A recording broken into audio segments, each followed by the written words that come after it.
A man lay frozen in the ice for over 5,000 years, and the arrow that killed him was still lodged in his shoulder when scientists finally found it. His name is Ötzi, discovered in 1991 by German hikers in the Ötztal Alps, straddling the border between Austria and Italy. At first, everyone assumed he was a modern mountaineer who died in a fall. They were wrong by over 5,000 years.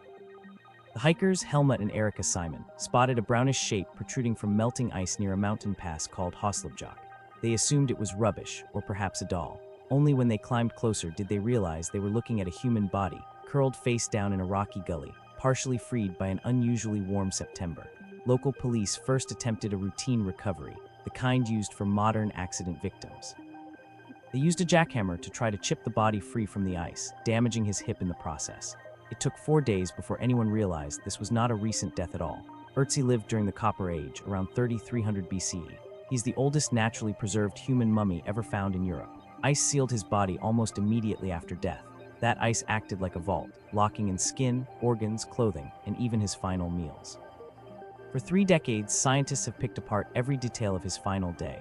What emerges is not a peaceful mountain death. It's a manhunt. Ötzi carried an impressive toolkit for his era. A copper axe, remarkably advanced for 3300 BCE, a flint-tipped dagger, a quiver holding 14 arrows though only 2 were finished and usable, a longbow unfinished and unstrung. This detail matters enormously. A skilled hunter wouldn't normally carry an incomplete weapon. Something had interrupted his preparations. Something forced him to flee before he could finish arming himself. The copper axe deserves special attention. Metallurgical analysis revealed the copper came from ore mined in southern Tuscany, hundreds of kilometers from where Ötzi died. This tells researchers that Copper Age communities already maintained long-distance trade networks, moving raw materials across mountain ranges and regions long before anyone assumed such trade existed. His clothing revealed a sophisticated understanding of alpine survival: a coat stitched from sheep and goat hide, a bearskin hat, leather leggings and waterproof shoes insulated with grass for warmth. This was not primitive craftsmanship. This was engineering. Researchers later discovered his coat was pieced together from at least 4 different goat hides, sewn with sinew thread in a pattern requiring real tailoring skill. His shoes used bearskin soles paired with deer hide uppers, essentially an early form of insulated hiking boot, 5,000 years before modern outdoor gear existed. He also carried a woven grass cape, likely used as a rain shield, along with a small pouch containing flint tools, a bone awl, and dried fungus later identified as a natural antibiotic and blood-clotting agent. Ötzi was carrying his own medical kit. In 2001, 10 years after discovery, radiologists made a breakthrough. A CT scan revealed a small, dense object lodged in his left shoulder, an arrowhead still embedded deep in his flesh. Ötzi hadn't simply frozen to death on a mountainside. Someone had shot him. The arrow had torn through a major artery near his shoulder. Forensic pathologists concluded he likely bled out within minutes, not hours, minutes. This single discovery transformed the case from an accidental death into Europe's oldest cold case homicide. The angle of entry told investigators something crucial. The arrow struck from behind and below, meaning the shooter was likely positioned downhill from Ötzi, possibly hiding among rocks as Ötzi climbed past. This wasn't a face-to-face confrontation. It was an ambush, but the investigation went deeper. Researchers found defensive wounds, deep cuts across his hand and wrist. The kind of injuries that occurred during close-quarters knife combat. Someone had fought Ötzi hand-to-hand, likely within a day or 2 before the fatal arrow. A CT scan in 2005 added another wound to the list, a deep cut to his palm, still healing, consistent with grabbing the blade of a knife during a struggle.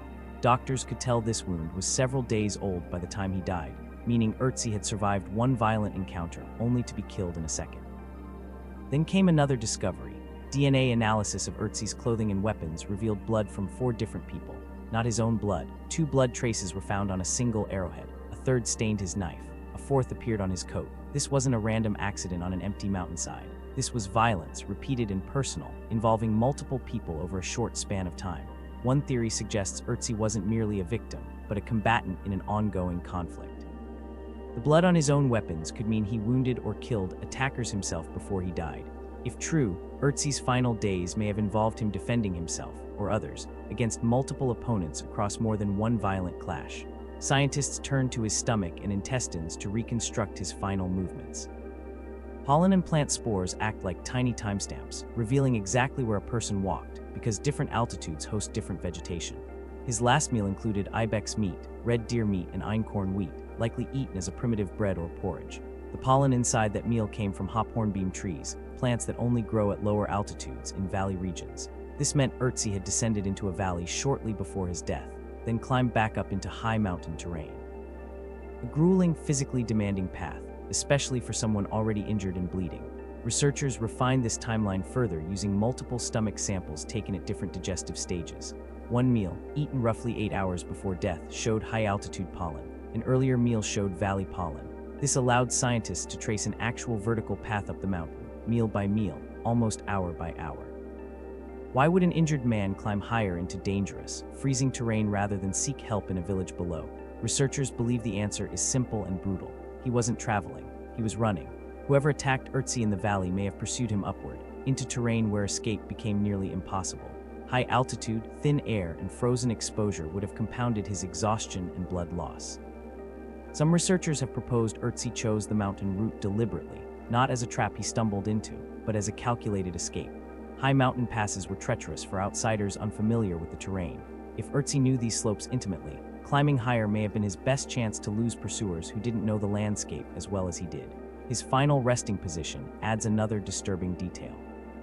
His body was found face down in a natural gully. His copper axe, one of the most valuable objects of his entire era, remained beside him untouched. If Ötzi had been robbed, his axe would be the very first item taken.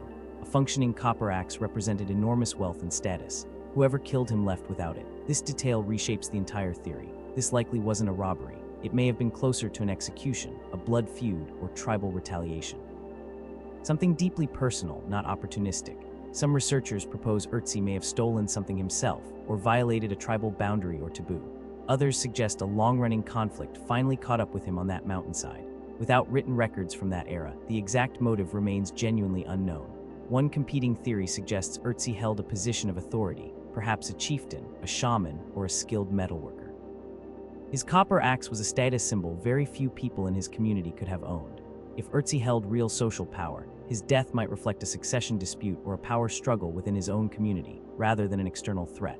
Ötzi's body carried other secrets too. His skin bears 61 tattoos, made using a technique of fine cuts rubbed with charcoal. Most cluster around his joints and spine. Modern medical scans reveal something remarkable.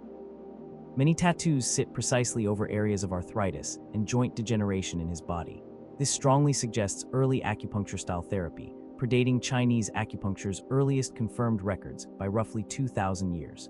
Researchers mapped each tattoo location against modern acupuncture charts and found striking overlap.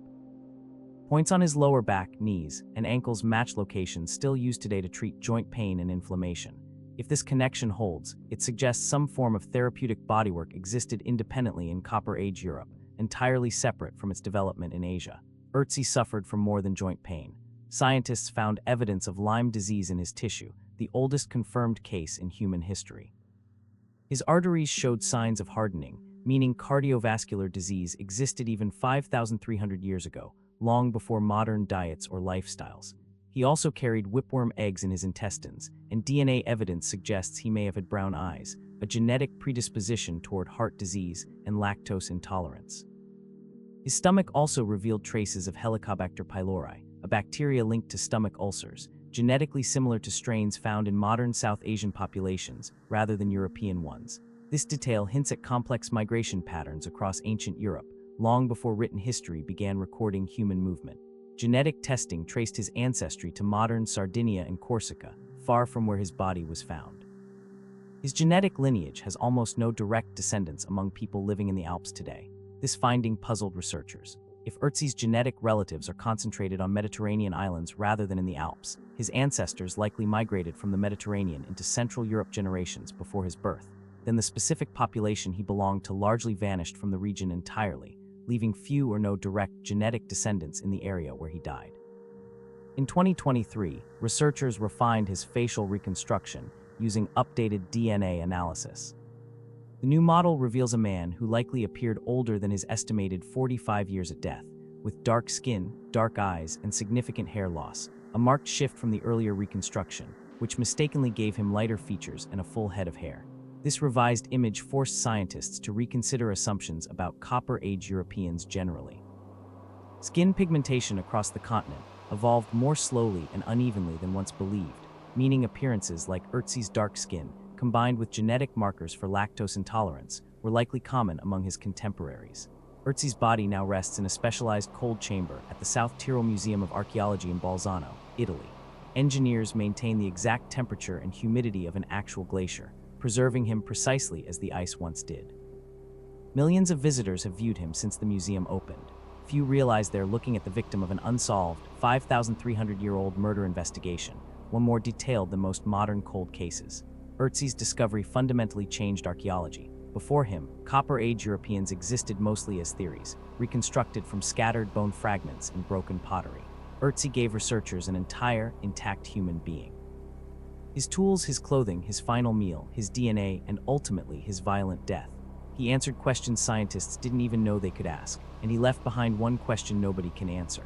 Somewhere in the Alps 5,300 years ago, at least one other person knew exactly what happened on that mountainside. Why Ötzi ran, who attacked him first, what debt, theft, or betrayal ended with an arrow through his shoulder. That person carried the truth to their own grave, thousands of years before anyone thought to ask.